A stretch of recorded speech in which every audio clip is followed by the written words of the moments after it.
Oi, eu sou a Michelle, sejam muito bem-vindos aqui no canal e hoje vamos conversar um pouquinho sobre literatura clássica. Eu vou contar para vocês o que é, afinal de contas, um livro clássico, né? Como que a gente define isso, o que é um clássico? É um mistério para muita gente, é uma discussão aí na literatura, né? Não, é uma definição que não tem limites muito claros assim, mas a gente vai conversar sobre isso. Eu sou uma apaixonada por clássicos, né? Se você já me segue aqui há algum tempo lá no Instagram, sabe disso. Eu sugiro sim que vocês leiam livros clássicos. Literatura clássica tá longe de ser chata, é uma literatura muito rica. Tem livros bons e ruins em qualquer área da literatura, então não tenha preconceito contra os clássicos, tá? É lógico que você não precisa ler só clássicos se você não quiser. Eu sou da opinião assim de que você lê o que você quiser, mas eu sugiro, é uma sugestão, que você coloque sim clássicos aí na sua rotina de leitura. Alguns clássicos assim que tem eles são tão profundos que merecem uma leitura mais profunda, né? Uma análise mais aprofundada, um olhar mais treinado ali para que você consiga enxergar as minúcias daquele livro.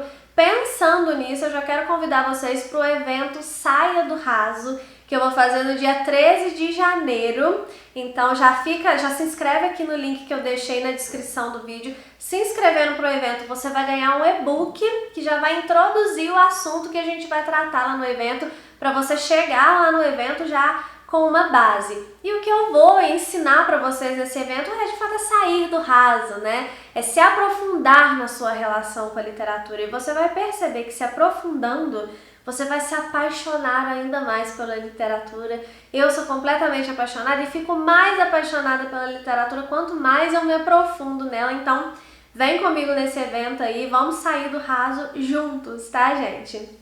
E uma boa forma de sair do raso é mergulhar nessas obras clássicas profundas que tem muito a nos dizer, mas afinal de contas, gente, o que é um clássico? Primeira coisa que eu vou falar, muito importante, coloque isso na sua cabeça, ó, clássico não é gênero, tá? Não é um gênero literário, igual às vezes te perguntam qual é o seu gênero preferido e você responde clássicos. Não, clássicos não são gênero clássico, né? Não é um gênero literário. Existem clássicos, dentro do rol dos clássicos, existem livros de todos os gêneros, né? Existem clássicos distópicos, existem clássicos de romance policial, clássicos de fantasia, clássicos de todos os tipos, tá bom? Clássico é um rol bem maior do que essa definição de gênero, tá? Mas então vamos à definição mesmo de clássicos, né? O Ítalo Calvino tem um livro muito famoso que se chama Por que Ler os Clássicos? Provavelmente você já trombou com esse livro por aí, né? E eu tirei 3 características principais desse livro que definem bem o que são clássicos para trazer para vocês aqui nesse vídeo, tá? Então a primeira característica que eu vou dizer aqui para vocês que você pode identificar um clássico é que eles são atemporais, ou seja, eles atravessam gerações e eles fazem sentido para todas essas gerações. Então por isso que às vezes você lê um livro muito antigo, né, um clássico muito antigo, e parece que foi escrito ontem, né, porque ele faz sentido para quem está lendo agora. E só um parênteses, o clássico ele não precisa ser só um livro muito antigo, tá? O clássico não tem uma data limite para ser clássico, tá? Tem clássicos mais novos, tem clássicos mais antigos, tá bom? Mas eles são atemporais por causa disso, porque eles vão fazendo sentido de geração em geração e eles têm esse poder de atravessar gerações, né? Eles não se perdem no tempo, eles vão seguindo na história, né? Segunda característica que eu vou utilizar aqui para definir os clássicos, retirada do livro do Calvino, é que os clássicos eles são universais, ou seja, são livros que fazem sentido também em qualquer lugar. O livro pode ter sido escrito na Rússia em 1700, mas ele vai fazer sentido hoje aqui no Brasil, entendeu? Então são livros que você, por mais que tenha uma ambientação bem feita, bem definida, né? Mas são livros que vão fazer sentido não só no tempo que você vive, mas no lugar que você vive. Você vai tirar lições para a sua vida muito claras. Você vai enxergar a sua sociedade, os seus dramas, as discussões que permeiam a sua vida naquele livro ali, independente do ano, independente do lugar que ele se passa, entendeu? Por isso que, por exemplo, quando a gente lê 1984, que vai ser uma leitura do clube no ano que vem, né? A gente tem a impressão de que é um livro escrito hoje e no Brasil, às vezes, né? Vamos discutir isso lá no clube direitinho. Tanto que é um livro, eu tô falando no sentido de gerar muitas discussões políticas, defesas acaloradas, tanto da esquerda quanto da direita, né? Não tô falando aqui de lado nenhum. É um livro que causa uma polêmica mesmo, assim, de ser utilizado por todos os lados, justamente porque é um livro que traz discussões muito atuais, mesmo sendo um livro escrito lá em 1948, né? Publicado em 1949. Como eu falei, vamos ler esse livro lá no clube, tá bom, gente? O clube abre as inscrições dia 13 de janeiro, no dia do evento Saia do Raso, no final do evento eu vou abrir as inscrições. Então, se você está interessado no clube, já fique sabendo aí. E a terceira característica que a gente pode usar para definir os clássicos é que eles são retratos da história. Ao mesmo tempo que eles são livros atemporais e universais, ao mesmo tempo que eles fazem sentido em qualquer época, em qualquer lugar, eles são um retrato do seu tempo, né? São livros que não só são um retrato do seu tempo, como livros que fizeram história, ficaram para a história. Eles passaram pelo teste do tempo, o famoso teste do tempo aí que muita gente usa para definir os clássicos, né? E o que é o teste do tempo? É justamente isso. É ele ser um retrato, sendo um retrato da sua história, ele ainda consegue influenciar gerações e consegue ser atual em qualquer lugar, em qualquer período que ele esteja. Mas ele é um retrato da sua história. Deu para entender? E como que a gente sabe que esses livros, né, ficaram para a história, são um retrato da história, um retrato do seu tempo?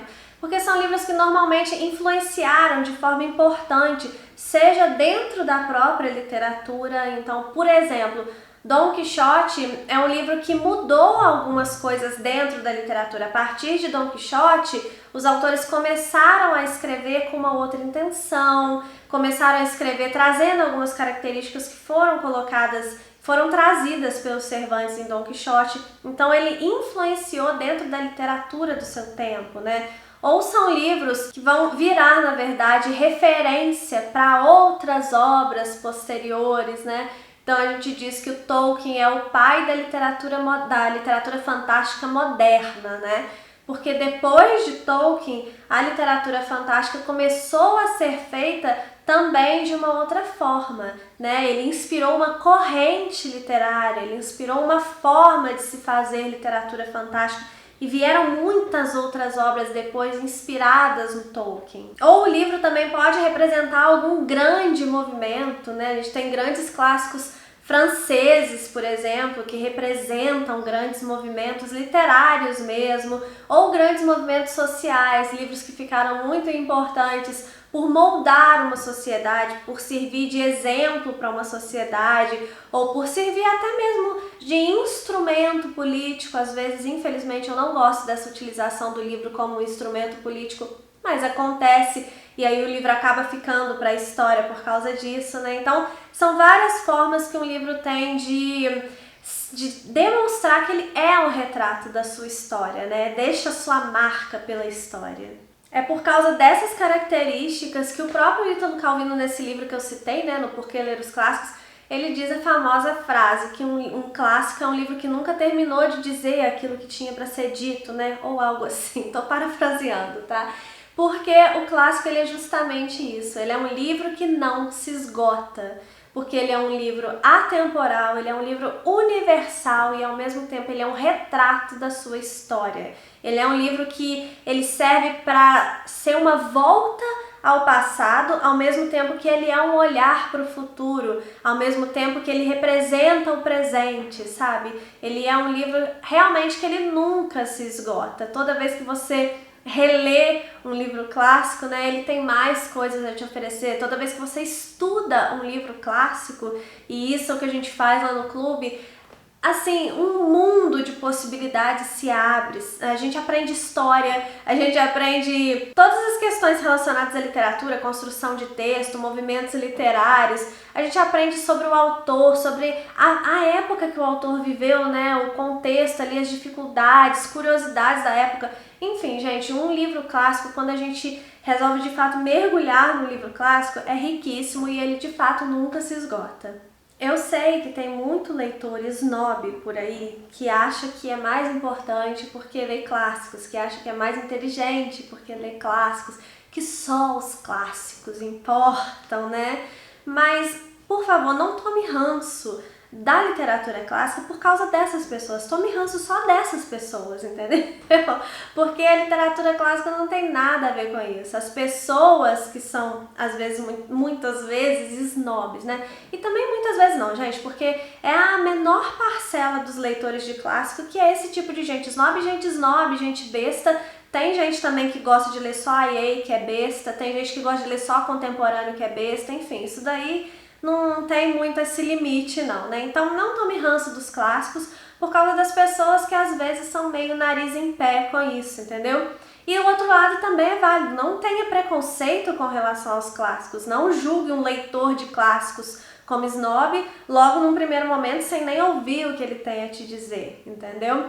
O que eu particularmente acho muito incrível e o que me encanta nos clássicos e o que me faz trazer aqui essa defesa, porque esse vídeo é praticamente uma defesa, né, em favor dos clássicos, e o que me faz ler, na maioria esmagadora assim, das minhas leituras, eu leio clássicos mesmo, porque é o que eu gosto, e o que me faz gostar disso não é achar que é a única coisa que vale a pena, não, tá muito longe disso. O que me encanta nos clássicos é que é uma chance que eu tenho de conversar com pessoas do passado, de mergulhar no passado, de viajar mesmo pro passado, sabe? Eu não tô lendo um livro de uma pessoa que nasceu hoje e que está escrevendo sobre o que ela estudou do passado, sobre o que ela imaginou. Não, eu estou lendo uma obra ambientada, uma obra, né, com os costumes, com as falas, com as discussões de uma pessoa do passado mesmo, que viveu aquilo ali que está sendo escrito.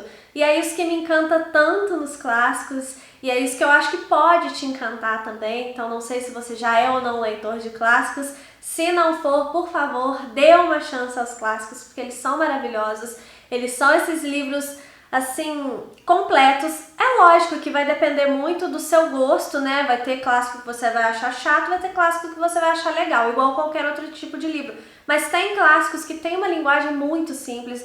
Não tem isso de clássico ser um livro com linguagem difícil, tá, gente? Isso não é uma definição de clássico. Porque tem livros como O Senhor das Moscas, por exemplo, O Jardim Secreto. São livros muito simples de serem lidos, muito simples mesmo. Tem gente até que reclama que é simples demais e que são livros clássicos, né? Tem livros mais densos, tem livros mais fáceis, enfim. Cabe a você achar o seu lugar aí dentro dos clássicos, mas é um rol tão vasto que você com certeza vai encontrar o seu lugar. Leia clássicos, dê uma chance para os clássicos, tá bom? Eu espero que vocês tenham gostado do vídeo, eu espero que vocês estejam comigo no evento do dia 13, então se inscrevam, um beijo e até o próximo vídeo.